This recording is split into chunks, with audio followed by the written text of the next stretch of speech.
Welcome to the Choose to Be podcast. Thank you, everyone, for joining us. We are back together. There's been several episodes with us not together and a couple different interviews. We've been on vacation, and now, actually, Alana and I are on vacation together. We are in the same space. And it's exciting to be back and having these conversations. We're talking today, a question, comment came up, and there's so many different, like Alana was saying just a minute ago, there's so many different roads that we can go down with this particular question that came in.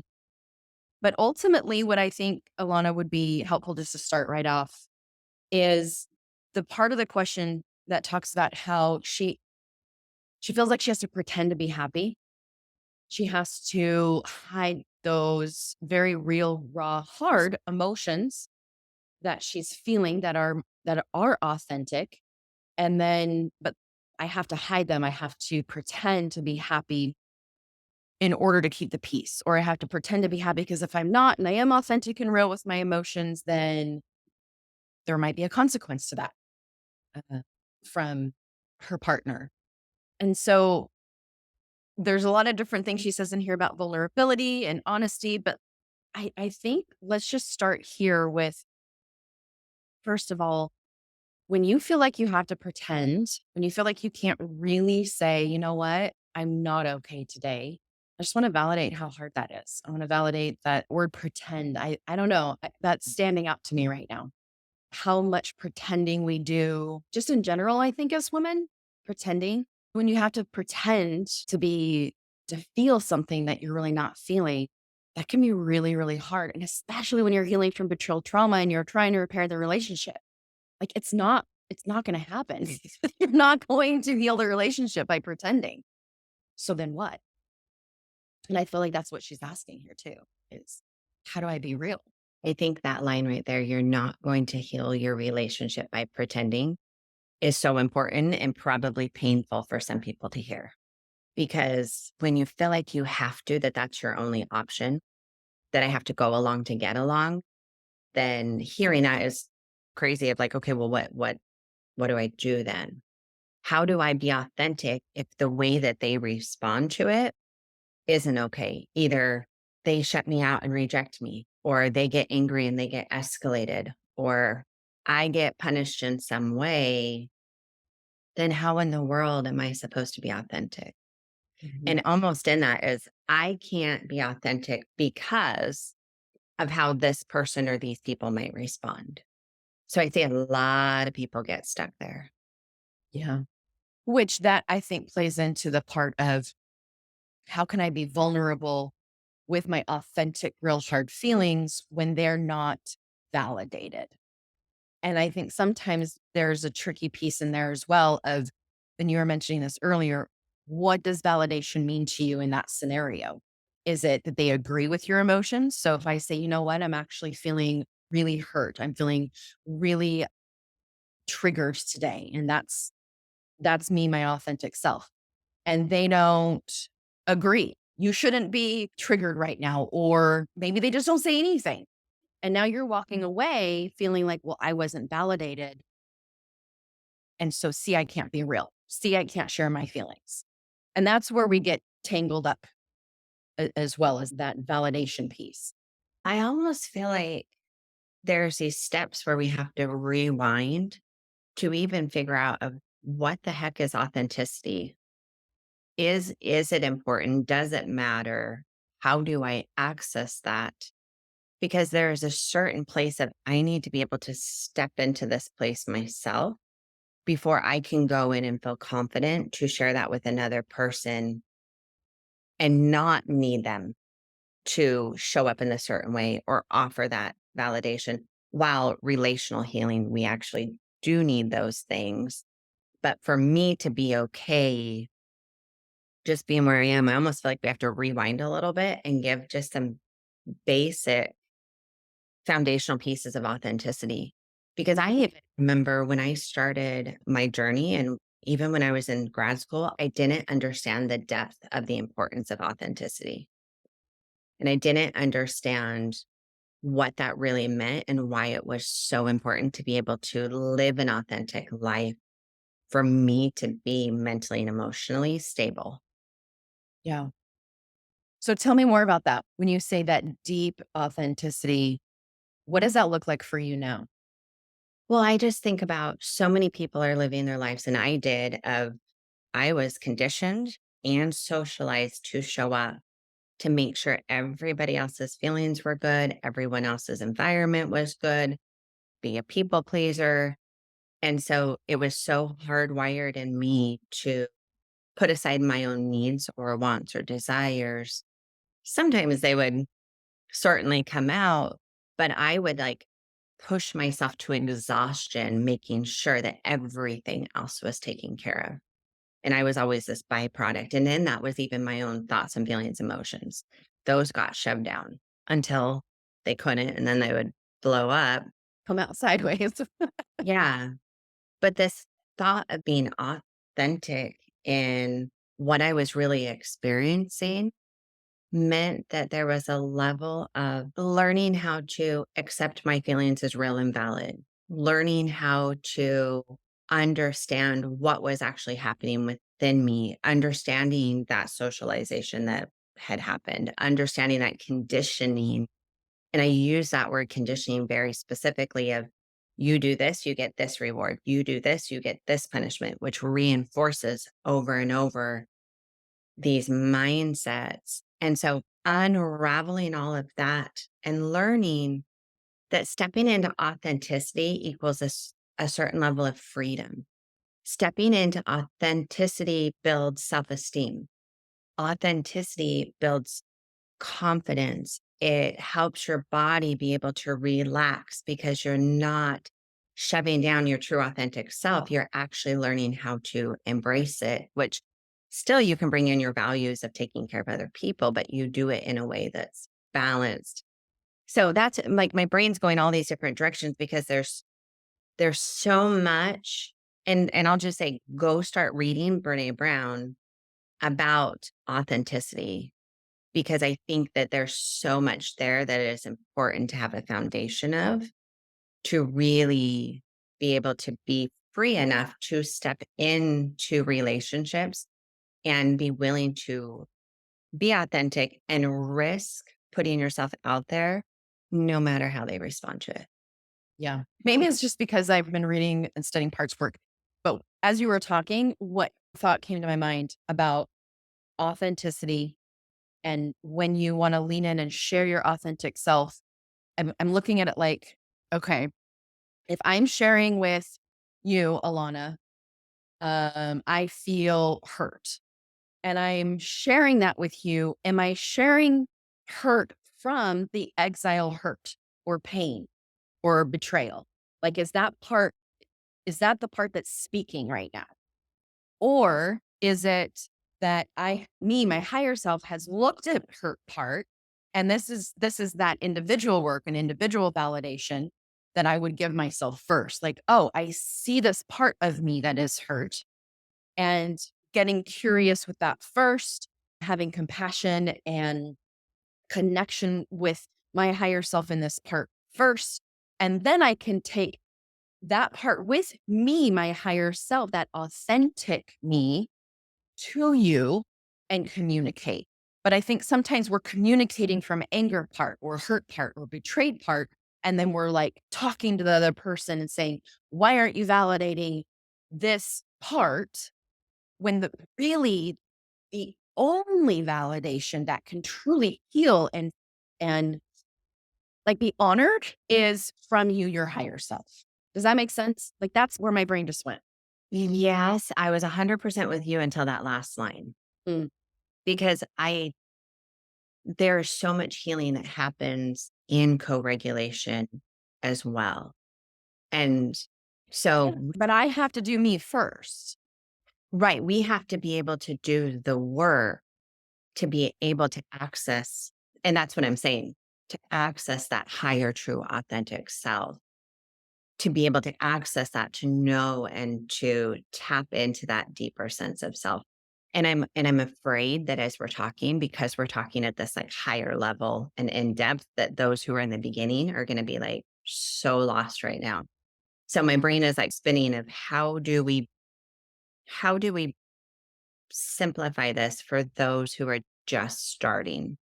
Because when we're talking about the higher self, maybe that would be a good pause right here, Amy, is for those who are just starting, like, what does that even mean when you say tap into my higher self?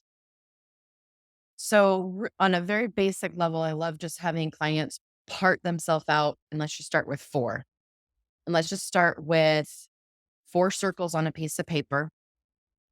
And the top left circle is going to be you, your higher self. That is your, whether it's your spirit, your soul, your God part, however you want to look at that. But this is the part of you that is inherently good and whole and complete and enough, no matter what you do or don't do. This is the part that is not less because of your trauma or how you feel or whatever. So whole, complete. And I just put 100% in that bubble. Then on the right top circle, put brain. And then the bottom left, body, the bottom right, emotions.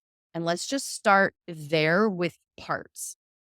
And then what I want you to do is draw a circle around brain, body, and emotions. And that is your human experience. And you, your higher self, is over here. Just that's what we want to tap into, the whole part of you. So if we talk, when I was saying earlier about hurt part, okay, there's my emotions. So if I'm coming to you, Alana, and my hurt part is talking, what I'm wanting really for you to do is make that hurt part go away. I want you to say something, validate, agree, whatever, to make hurt part go away. But what I'm saying is that me and only me, my higher self, can comfort, get curious, and choose when hurt can relax a little bit, not be so activated. Because, and that is such a key foundational piece for me because a lot of women won't get their partners to ever help them co-regulate. And so, yes, that is really helpful when we're healing the relationship. But if we don't understand and learn that first to do ourselves, you're going to be stuck and you're going to, with whether with this relationship or another one, constantly seeking for someone else to heal that hurt part, that emotion. Exactly. And thank you for slowing all of that down because I really want those who are just starting on this journey to hang with us on this because I think that's where we see the biggest heightened emotions and the biggest fears come up of showing to the other person these emotions. And so, yeah, totally agree with everything you said. So when you said that one line of like, they have to do it all by themselves, I know like there's certain women in my head, they'll shut off letting anybody else in, whether it be a partner or even a therapist or a coach or safe people, because it's like, no, I have to do this. I got this. And this primary work within yourself, I think, is really essential. In IFS, they have the 8 C's that they use to describe what is, when you're in that higher self, that you'll have these 8 C's, and they are compassion, curiosity, clarity, creativity, calm, confidence, courage, and connectedness. And so if you're not able to tap into those things, then we know that, right, it's a part that's showing up instead of our true authentic self. But those parts show up to be able to give us information about ourselves. And so we love our parts. They're all there to help us, even the ones that feel destructive. And we can learn from them and take from them and then be able to dissect that into our higher self and to be able to understand.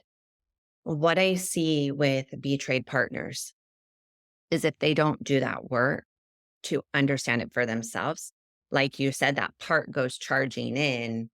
And it's funny because my brain is hyperactive today because I keep seeing a million different roads and a million different scenarios. A partner runs in without having done this work. Often they show up in this, I'm going to go dump all of this and then I want you just to hold it. And we talk a lot about holding pain and holding pain.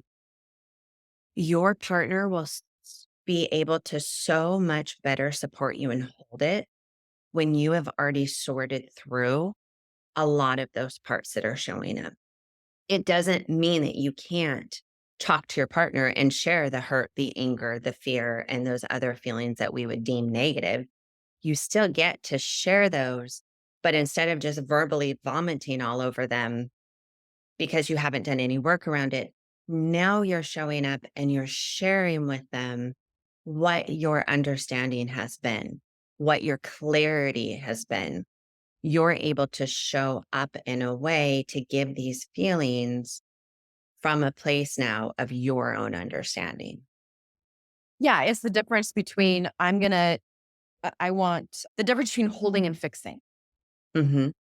So sometimes I think we show up with those emotions and we want them to fix the hurt and the pain and the raw, whatever that is, rather than like, I love what you said there. Here's what I'm recognizing and realizing around my hurt. So it's almost like this ownership. And that's where it's hard too, right? Is we part of doing this work and parting yourself out and separating you, who you are from your emotions, which that's a thing too, right? That's the purpose of putting these bubbles out on paper, seeing that you aren't your body, your brain, and your emotions. So we can get that distance there and create some space within ourselves to tap into curiosity and connectedness. But you're like, okay, here's what I have discovered about my hurt. Here's how I've been impacted and why hurt is showing up for me. And then you're letting that person know there's the authenticity, there's the vulnerability. But where I think partners can get stuck is okay, I just told you this. So what are you going to do to fix it? Okay, I just told you why I'm hurting because of you. So what are you going to do to fix my hurt? That's where I think we get stuck because now it's like, see, he didn't hold space for it because he didn't fix it and he didn't say, you're right, I'm wrong. And here's what I'm going to do to fix your hurt. I can't be authentic and I can't be vulnerable because he didn't validate that. So what would you suggest? Well, like we've been talking about, and so many of our listeners are like, oh my gosh, stop saying this, but slow it down.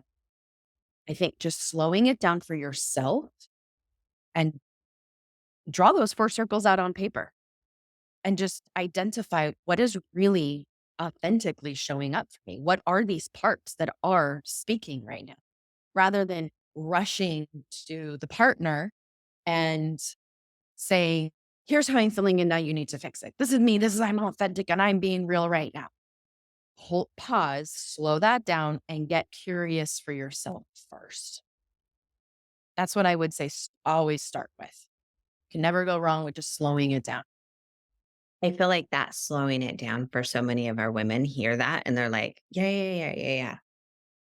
But to actually slow it down in the busyness of all of the things that you have going on is not something that will just happen. It's something that you really have to set aside a time for and make happen.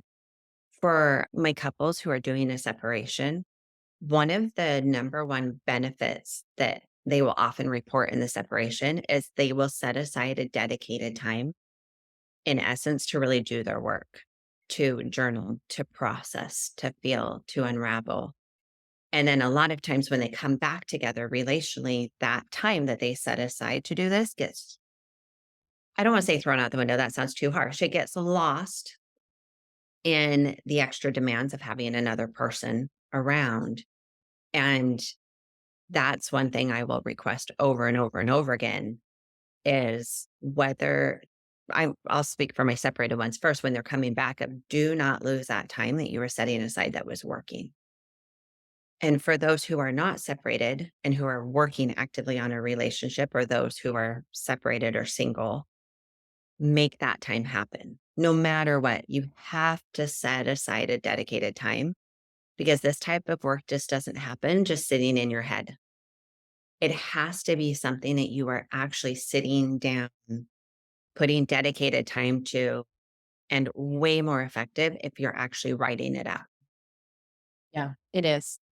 And the more you practice, uh, I'll speak for myself. The more I have practiced this, I can do a lot of that in my in my head within myself first. But I want to just validate what you said right there. When I do take time to write it out, I do find more. I do Mhm. see even more. So you can get to the point where you have to sit down and write out every single time. But when you do, you will see into yourself even more. It's a really beautiful practice to just adopt and make a ritual in your everyday life. But I think ultimately, as we wrap up, Alana, as I think about the conversation we've had, what I personally would really love women to walk away with here is getting curious for yourself. The difference between being able to authentically, like, be you, not pretending to be happy all the time. You can feel and you can show up that way. Are we showing up that way to make the other person feel, right? Like, I'm going to show up angry or hurt or pain or whatever that emotion is so that they will finish that sentence, Or in however, hopes that they or will. in hopes that they will. That would be my little pink flag guy. Like, okay, hold on. I'm now actually not being true to myself. I'm doing this because I'm trying to get a result that requires actually giving my power away. So I'm going to just let myself feel, get curious about what that part is. And then if I want to be vulnerable in a relationship and share what I'm experiencing after I've gotten curious about my experience, then I can let my partner know, here's what's been happening for me. Here's what I've been noticing, and here are the emotions that are coming up for me. And then at that point, I don't need my partner to fix that emotion. Holding space for me would be the listening, maybe him getting more curious and asking questions to that, and me being able to further share my thoughts and my experience around it. But if I walk away still feeling authentic hurt or pain, that's okay. That doesn't mean that the whole conversation was a failure because I'm not looking for him to fix that, I guess. I wouldn't feel as disconnected as I think this listener was talking about because I can still feel what I'm feeling. It's okay. Well, it's interesting because there is a disconnect that happens relationally and a disconnect that happens internally within ourselves. And so if we show up with our authenticity and our vulnerability and we put it out on the table and they aren't able to hold that or make space for that for whatever reason, then absolutely there will be a disconnect relationally. That will be the impact. But if I then turn that back on me of I did something wrong and I shouldn't have shared, and then I start turning on myself, now there's a disconnect internally from what I experienced and what I knew to be true in my authenticity. And so then does it become this internal disconnect as well? And so if yes, I'm vulnerable and authentic and they can hold it and respond well or not, that's going to be the relational impact. But for me as an individual, I get to choose the level of impact on how I am able to continue to validate and own and honor my own experience. And so maybe that's the message that I would like to leave. Cleaning that up. You said No, that well, it didn't perfectly. need any cleaning up. It just, when you were talking, it clicked in my own head that because my brain keeps going to like, relationally, if they don't show up or they do show up, like what an impact that is. And that's a whole nother episode for couples. But for you as an individual, you do get to be okay either way.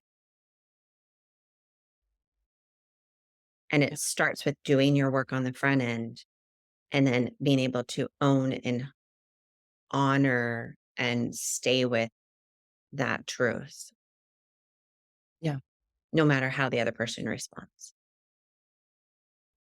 It's hard work. This is hard work. it is hard. Hard and possible. I mean, good hell, if I can do it, I can keep practicing, you walk it. Wow. Thank you for hanging out with us today as we talked about authenticity and a tad bit of vulnerability. I'm going to, again, just go check out Brene Brown's work. Also, if you are interested in more about parts work, Altogether You by Jenna, is it Riemerson? That's one that's highly recommended, or No Bad Parts by Richard Schwartz. So thank you for hanging out with us. And as always, we look forward to seeing you next week. You know what really helps you to stay grounded, learn how to validate yourself, and feel those authentic emotions is learning some tools to help you. Support groups, well, at least our support groups, will absolutely get you the healthy support that you need to meet you where you're at and to gently help you take those wise steps forward in your journey. Check out our support group options at chooserecoveryservices.com or head over to the show notes for the link. Because choosing recovery, choosing to heal, and choosing you are within reach. Let us support you in it. Take care, everybody.